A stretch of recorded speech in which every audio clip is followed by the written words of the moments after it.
So, hello and welcome. I am here in the office with Katie, and I really appreciate you taking the time to do this interview with me. Oh, it's my pleasure. Thank you so much.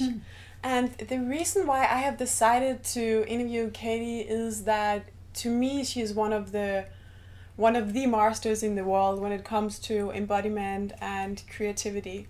When it's come to embodiment of creativity, I think I'll say. And Yeah. yeah. I feel that you are such a great inspiration in terms of really living it, owning it in your body, and also you use it in your teachings when you interact with people in your relationships. And I mean, the more I have read your books and studied your work, the more I have come to see how deeply integrated it is in you. And yeah, that is really the reason why I admire your work a lot.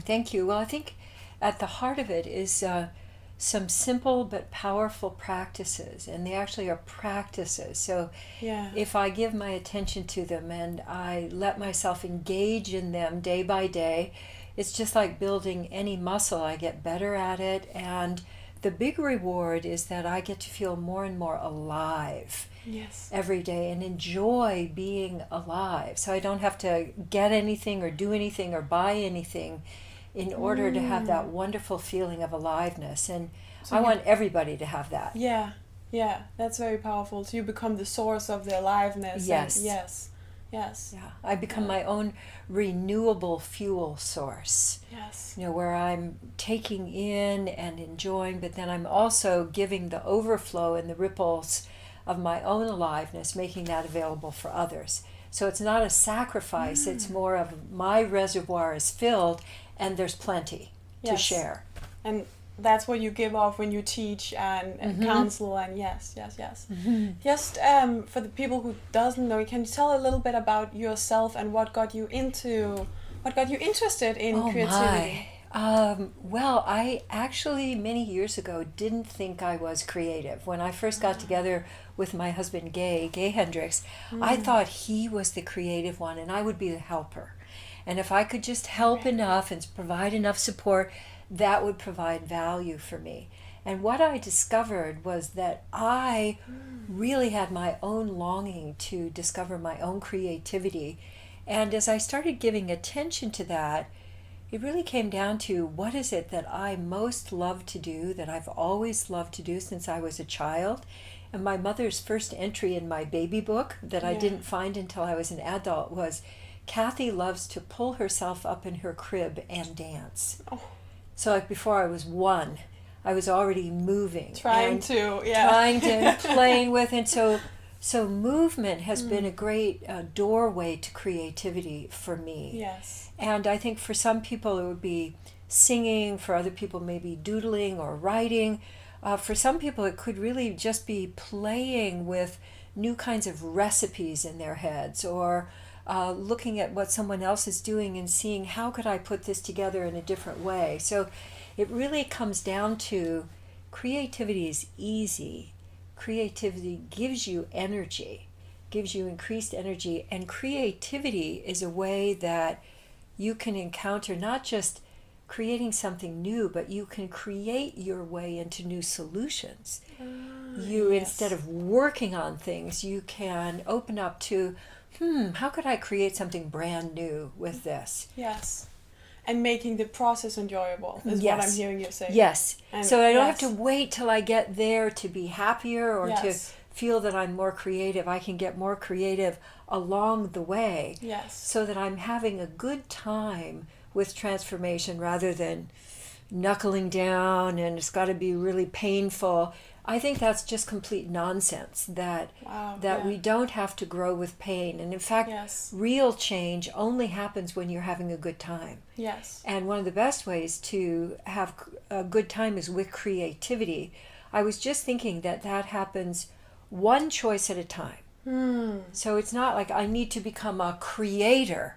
I just make a different choice. And we do this in our seminars too. I'll have people go across the room toward a goal and then find out, was I really trying to get there, or did I enjoy getting there? And then I have them do that again, but I have them change one thing about the way they go. Yes. And invariably, the whole group has a better time just because they've changed one thing. And that's creating. Yes, yes, yes. So people find out that everybody can be creative. And that we are creative constantly. Yes. Yes. And that mostly, though, that is unconscious creativity. Yes. We're creating all the time, but mostly we're creating from an old template, from old patterns, which we creates what we don't want. Yeah, exactly. Like, and then we don't know how we got there, but it's mostly because of something we learned.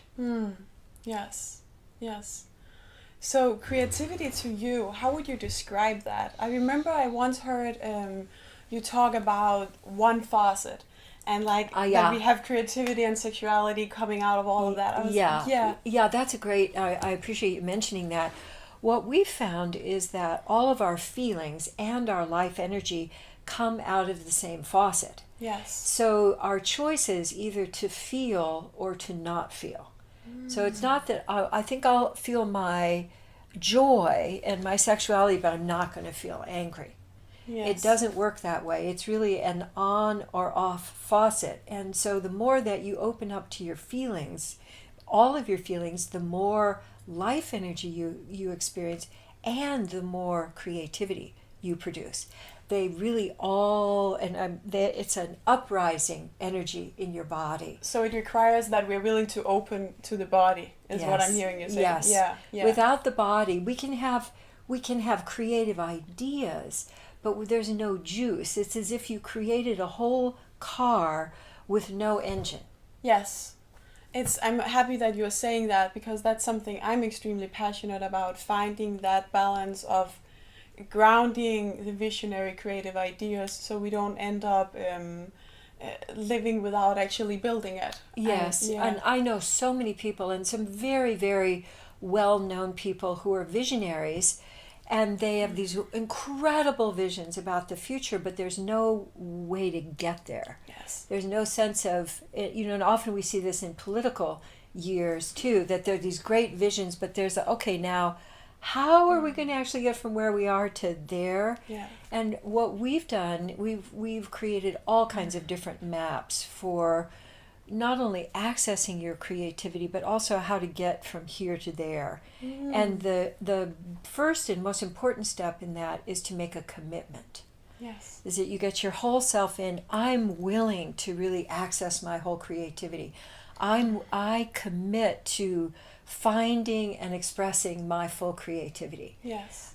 So something like that, and then you recommit to that, because the first thing that happens, of course, is that something will occur that makes you think that you never knew how to create anything. And I think you and I both share a tendency toward, I could have done that better. Yes. That inner critical voice, which can be very helpful to to help us get more skilled, but not if we always feel like, oh gosh, I failed again. Yeah.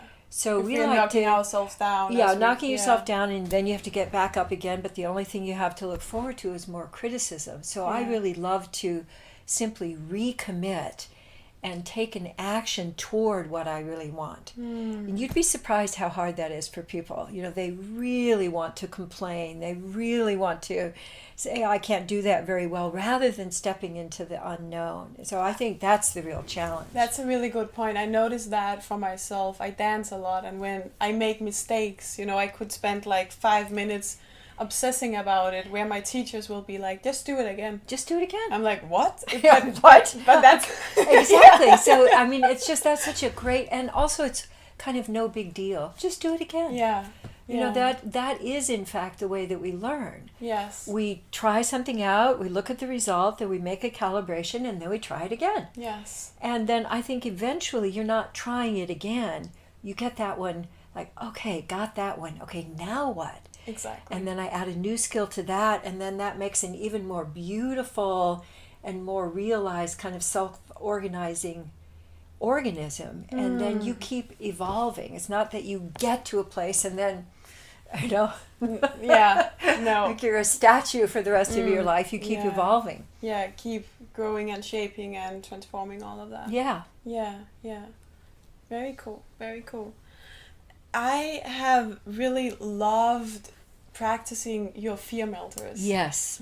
And what they have done for me is that they have helped me kind of feel how fear had a grip in my body when it had it. And then it has also helped me move out of fear. So I'll be practicing the fear melters, for example, during a dance lesson. I'll also do it when I'm out with my husband and I can feel I'm being triggered by the waiter or the way we are driving or something. I'll be like, oh, okay, let me get back into flow. Wonderful. And I would love if we could share your fear melters, because it's something you have created, right? Yes. So what I noticed was that at the root of all problems is this central problem of being locked in fear. Yes. And I think most of the whole world is locked in fear currently. And there are a couple of big issues with fear. One is that you cannot talk yourself out of it. So someone will say, relax, there's nothing to be scared of. Just relax. Right. That just makes people more frightened. And the other is that if I'm in fear, you become the other.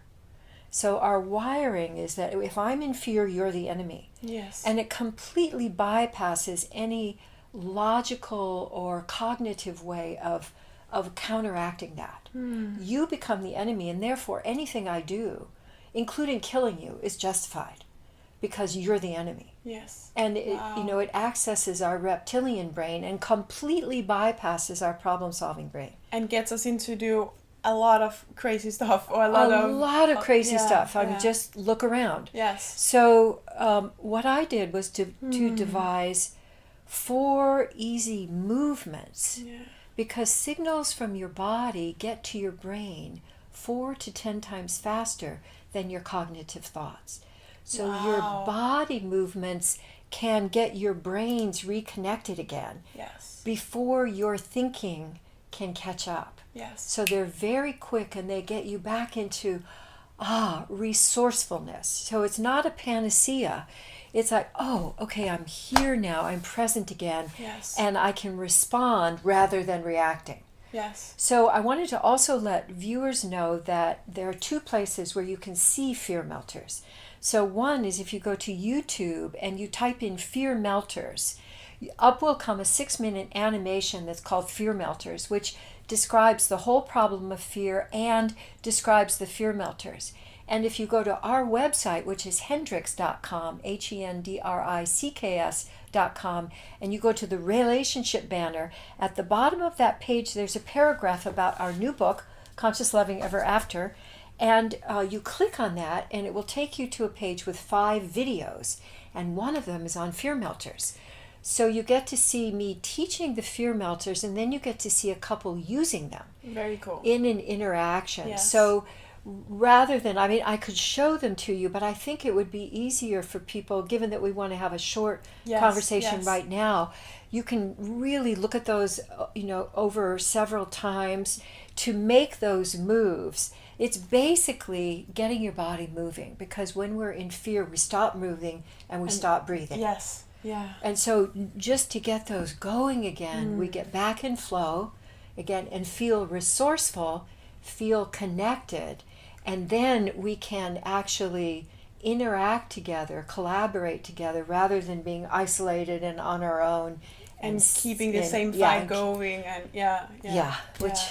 which we really need, not only new solutions, but I think that each of us really wants an experience of being presenced, of really being met by another, and that sense of really connecting, I think, would do more to solve all of the problems that we face in the world than any single thing that we could do. So I'm a big fan of fear melters, because that's a gateway to presence. Yes. And they work. I mean, they work. I've practiced a lot and tried a lot of different things when it comes to the movement and stuff like that. But I can say that the fear melters are super easy and they're effective, and you can use them in the kitchen, on the street, in the bathroom, in a dance lesson. In a restaurant, in a bank. We've had people use them when they're applying for a loan. Yes, good idea. Or in a business meeting. You're sitting around a table and everybody is kind of nodding out or they're texting. But fear melters, we're kind of doing some of them. You'll see some of them that we're doing, which are basically very simple moves that allow you to go, oh, here I am, and to feel confident that you can meet life. Yes. Very, very cool. I was wondering about the whole theme of the creative people I work with. Most of them end up feeling confused or stuck or doubtful, and I was wondering, what are your thoughts around confusion or that feeling of insecurity? Oh, that's such a great question. I think it's valuable for us to discern the difference between genuine confusion and what I would call creative tension. I had one experience of fishing when I was young with my dad, and I can remember throwing the line out, and then I'm waiting. The line is in the water and the fish hasn't bitten yet. Yes. And I'm in that in-between space. So I think a lot of creative people, we have an idea. Like, oh, wouldn't it be great if... Like, that's how the fear melter started. Wouldn't it be great if there were something simple that we could do that would make us resourceful?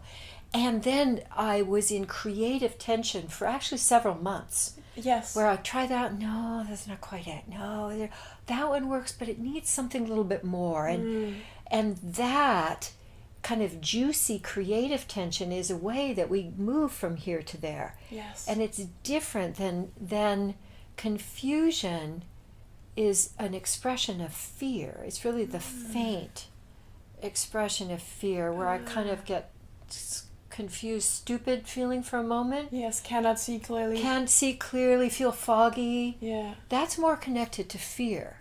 But that gap, between I can see it, I can feel it, I can sense it, but I'm not there yet. That's really valuable to learn how to live with. Yes. And one of the best ways is to keep your own flow of aliveness going with breathing and moving and caring for yourself and playing. Yes. I think one of the best ways to really activate our creativity is to find lots of different ways to play. Yes. And to have playtime every day, both verbal, nonverbal, solo, with others. So like just the other night, both you and I were at a dance event where everybody came in and moved the way they wanted to move. And we had this wonderful music, and it was a sense of a container where everybody could experience their own creative expression. And get to be as free as wild as you. As free or as wild or as quiet. You know, Yes. some people were in the corner stretching, but a sense that creativity, the creative space can include everybody, and it can include all of your different moods. Yes. Both from really excited to really precise and refined, when you're working on just an aspect of something that you want to get just detail. right. Yeah. Those are just as important, and they're all part of creativity. Yes. Yes. So how do you feel within yourself, whether it's like a creative process of waiting and discovering versus when you are in fear? Can you? Well, I just assume I'm in fear. You just if assume I'm you're in having fear. a problem, Yes. and I would recommend this for at least a year, Yes. that if something feels jangly, I go ahead and do fear melters. So even if I'm not fearful, fear melters are going to open up more creative flow. Exactly. Even more flow. Yeah. So I don't Yes. I don't actually have to decide. You don't have to Nah. decide. Okay, that's cool. So you just do the fear melters anyway. Just do the fear melters and enjoy them. Yes, yes. And that also, at least that's how I'm experiencing, that makes me able to sustain my flow more, my creative Yes. flow for a longer period of time. Longer periods of Yes, time. Yes, yes, yes. I also think it's very important in your creative process that you have alone time and still time. Yes. So that we're not always going and doing and producing, because the still time, whether that's meditating or taking a walk around the block or having a great hot bath, just that stillness of opening up to your inner space is really, really valuable. Yes, yes. Keeps you in balance. Keeps you able to receive and listen and Yes, hear. And yes, Yeah. yeah. Thank you so much, Oh, Katie. my great pleasure. I know that you are going to Europe. Can you tell us a bit about that? Yes, thank you for mentioning that. I'm planning it now, so the dates are not exact, but I'm very excited. I'm planning in May. Yeah. It's probably going to be in May, maybe early June of next year. Planning to be in the south of Germany, planning to be in Sweden, and planning to be in London. Wow. You should go check her out.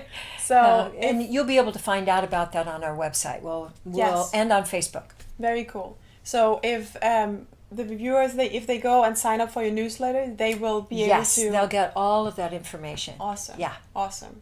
Very, very good. Is there anything you want to say, or any tool you have, anything you want to recommend before we close up for today? Well, the one thing that keeps coming to me again and again is that I've really created the life of my dreams. I've created the relationship of my dreams one choice at a time. Yes. And really just our next choice can be a new choice that then builds on a new choice that begins taking us in a new direction in a friendly way. So remember, it's not the whole mountain, it's just the next choice. Yes. And what do you really want for this next choice?